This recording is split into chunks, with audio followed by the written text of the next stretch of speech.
Hello everyone, we are here today to take a look at a very special Bible from Cambridge. This is the King James Version of the Concord Reference Bible. And I knew this Bible would be nice before I received it when just looking at it online. But now that I've got it here in front of me, I've got to say this is one special Bible. But before we get into the review of the Bible, I want to mention one thing, and it's something that I read on one of the other reviews online, specifically from BibleBuyingGuide.com. And that is that Cambridge University Press has been publishing Bibles since 1951. Now, if you know anything about the King James Version, the King James has been around since 1611. And Cambridge has been producing King James Version Bibles since that time. So for the last 400 plus years, Cambridge has been able to make these Bibles and make King James Version Bibles. And how fitting is it that the culmination of that 400 plus year history is in this King James Concord Bible? I mean, this is the most recent King James Version that Cambridge has come up with, and you can really tell the pride and the workmanship and the level of detail that Cambridge put into this Bible, and it speaks to that rich history that Cambridge has with the King James Version. And we're going to take a look at that today and take a look at some of the things that make this Bible so wonderful. But I just thought it was such an interesting fact of how often do you have a manufacturer that can say that they've been producing something for 400 years, and we have that with Cambridge. So the footprint of this Bible is 6 inches across by 8.5 inches long by an inch and a quarter thick. So not a very big footprint, as you can see as I hold it here. It's not huge, it's not small, it's kind of a good medium-sized Bible. It's a great Bible to take to church. It's not too heavy, it's just a good size, and it's good to take with you. It's a good travel-sized Bible. The goatskin on this is a black goatskin that Cambridge uses, but it is unique from some of their other goatskins. I don't know exactly, I can't put my finger on what makes it so unique. All I can say is that the grain itself just feels complex. You've got some long grain going on, you've got some short grain, you've got almost like some pebbly grain in certain areas. It's a unique grain from other Cambridge Bibles. And I've got a few Cambridge Bibles, and I've done some side-by-side comparisons, and nothing compares to this particular grain. So I'm not sure exactly what Cambridge is using for this Bible. I just know that it's black goatskin, and I know that it's not the same as their other Bibles. But this is my favorite goatskin. It just feels the best.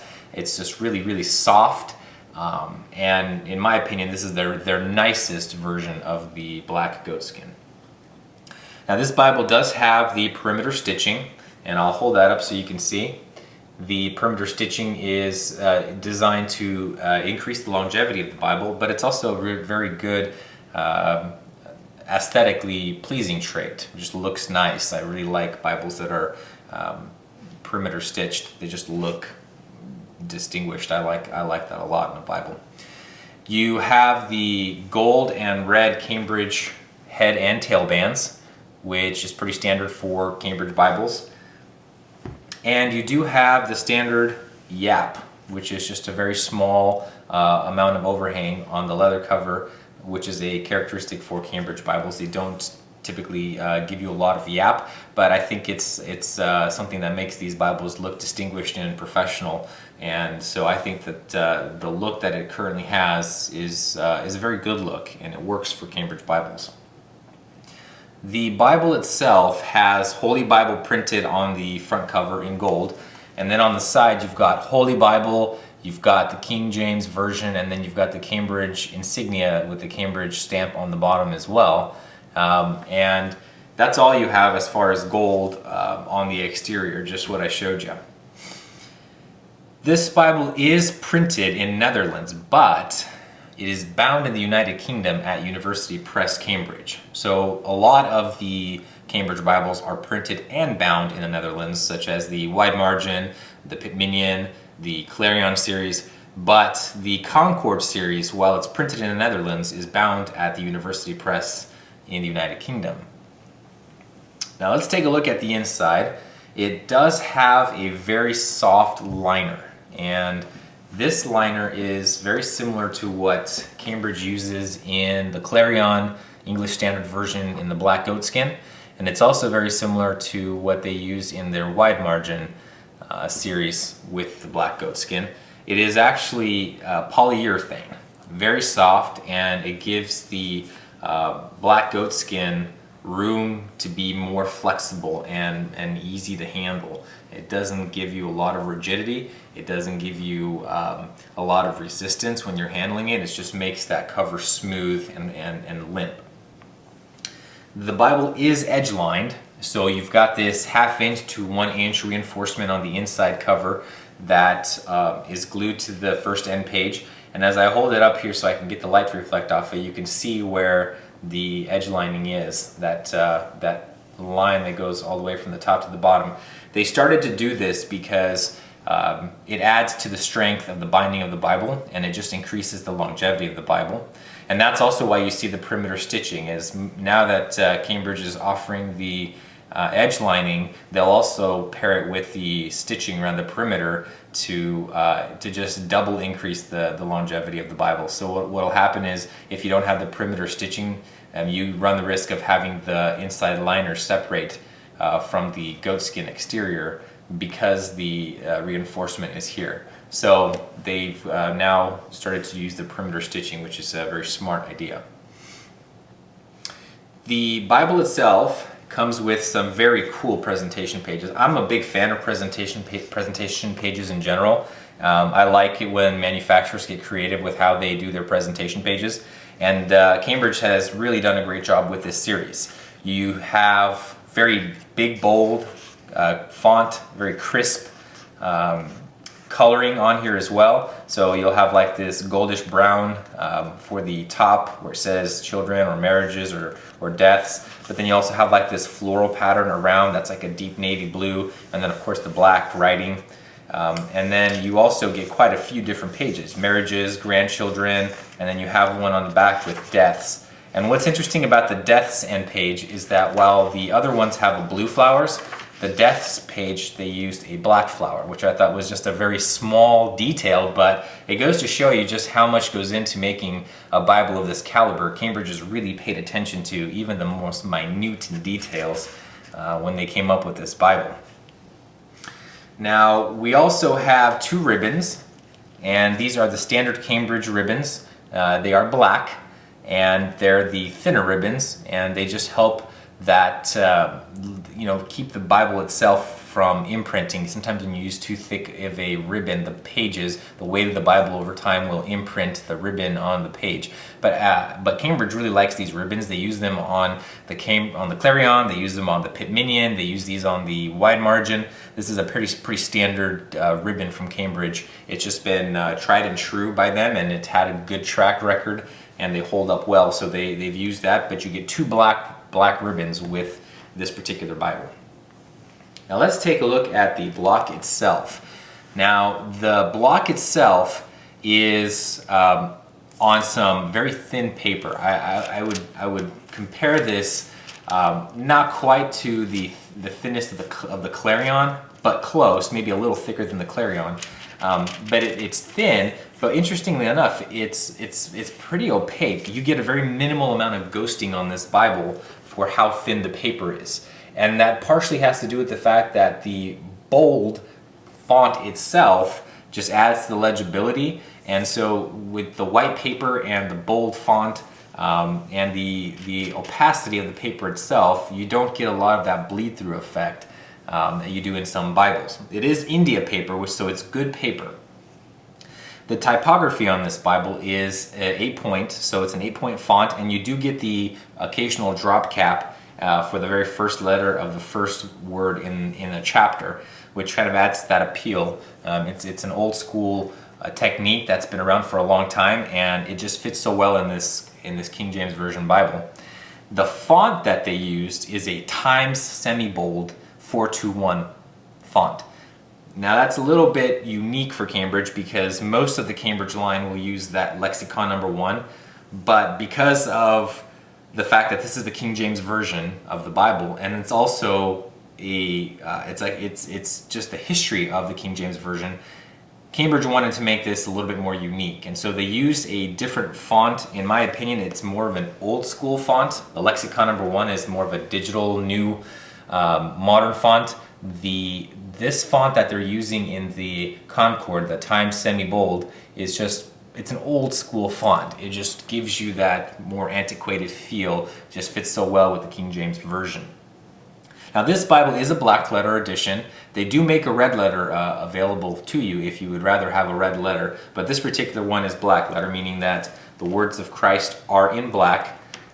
So there's no color on the page outside of the black, and that's all there is. There's no red anywhere. There's no other color. You get some color in the presentation pages. You get some color at the end of the Bible in the maps, and that's pretty much it for color. The purpose of this is really to draw your attention to the legibility of the font and to the text itself. So this is a great reading Bible. You'll notice that the references are here in the middle between the two columns, and the reference column is fairly narrow, which gives you more room for the text and more words per line. So it's a really great reading Bible. Let's take a look at the back of the Bible. And this is one of my favorite attributes of the Concord, is you get a lot at the end of the Bible. So first and foremost, you get a very detailed concordance. Actually, before we get to the concordance, let's talk a little bit about the glossary. So you get a short glossary of Bible usage. Not a lot in this glossary, but you do get some good information. And then you jump right into your concordance. And in the concordance, you have 136 pages that define, paragraphs, or with paragraph definitions. They have biblical references. There's just a lot of information in here. So you'll notice some of these are shorter. Some of them actually have a whole paragraph written about the word. So this is one of the more extensive concordances on the market. A lot of really good information in here. After your 136-page concordance, you get a Bible dictionary, and you get 128 pages of names and phrases in the back of the Bible. So on top of that extensive concordance, you now get this extended dictionary as well. And if we keep going, we get to the map index. And again, this is something that Cambridge really enjoys doing with their Bibles, and that is giving you this rich map index to help you navigate their colorful maps. And you'll be able to help this will help you with the different coordinates on the maps. And these are the standard Cambridge maps. They are the rich colored maps, large maps where you can see they take up most of the page, a lot of detail on the maps, and just really, really great maps from Cambridge. I'm a big Cambridge maps fan, and you get 15 of these in this Bible. So you can see a lot of great information packed into a very small size, and it's just a great Bible overall.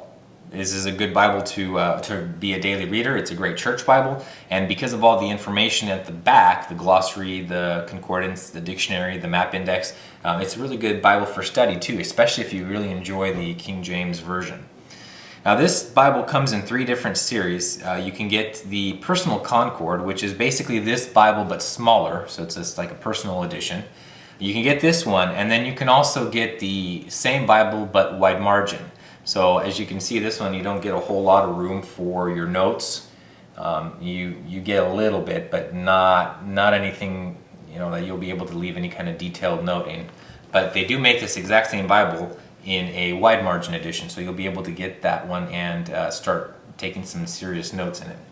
You can get this Bible in 2 different places. You can get it directly from Cambridge at cambridge.org/Bibles, or you could also buy it from evangelicalbible.com, and Evangelical Bible is going to have this Bible as well as the wide margin edition and the Concord personal size edition. So you'll be able to take a look at the differences and read some reviews.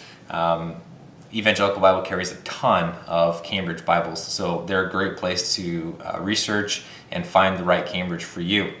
So all in all, I think that this translation and this particular Bible in the Concord edition is a wonderful buy. If you're a King James fan, this, in my opinion, is one of the top of the line King James editions of the Bible on the market. It's just a great size. It's a great reading Bible. I really enjoy the natural grain leather on this, and it's a great culmination of, like I said at the beginning of this review, 400-year history between Cambridge and the King James translation. And even after 400 years, Cambridge continues to produce high-quality King James versions, editions of the Bible. So really, really great Bible. I really enjoy it. I hope that this review has been helpful. Please leave a comment below if you have any questions, and also subscribe if you haven't already done so. Thank you again for watching, and have a blessed day.